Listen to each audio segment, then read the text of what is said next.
Почти 12 тысяч неоказанных медицинских услуг приписали казахстанцам за полгода. Казахстанцы стали делиться в соцсетях о том, что им приписывали посещение врачей в рамках соцмедстрахования, хотя они их не посещали.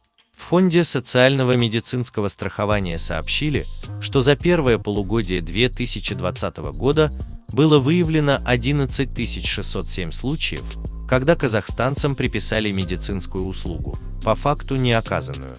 Как сообщили в фонде, они регулярно мониторят качество и объем оказанных медицинских услуг в информационных системах. Медицинские организации, которые допустившие приписывание пациентам неоказанных по факту услуг, штрафуют. Размер штрафов в 2019 году был увеличен в 3 раза и составляет 300% от стоимости медицинских услуг.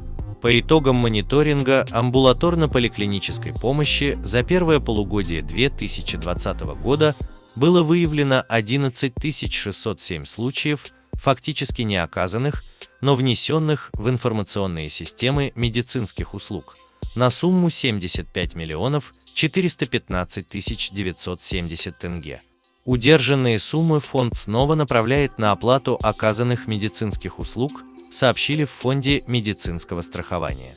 Казахстанцам, которые столкнулись с такими фактами, просят сообщать в контакт-центр по номеру 1406 или через мобильное приложение. Также казахстанцы массово жалуются на обязательное медицинское страхование. В последнее время в соцсетях стали появляться публикации казахстанцев о том, что при проверке статуса в системе медстрахования на сайте ЕГОВ Telegram-бот вдруг выдает им «не застрахован», хотя они раньше были застрахованы и платили взносы. Кто-то жалуется, что из-за этой неожиданности они не смогли получить медицинские услуги. Кто-то требует вернуть деньги.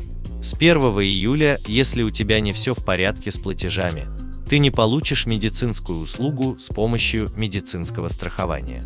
Но выяснилось, что ты можешь также не получить, даже если регулярно и в полной мере все оплачиваешь. Люди уже требуют отменить обязательное социальное медицинское страхование и призвать к ответу ответственных за эти непонятные сбои. Запахло жареным, ведь на кону человеческое здоровье и даже жизни.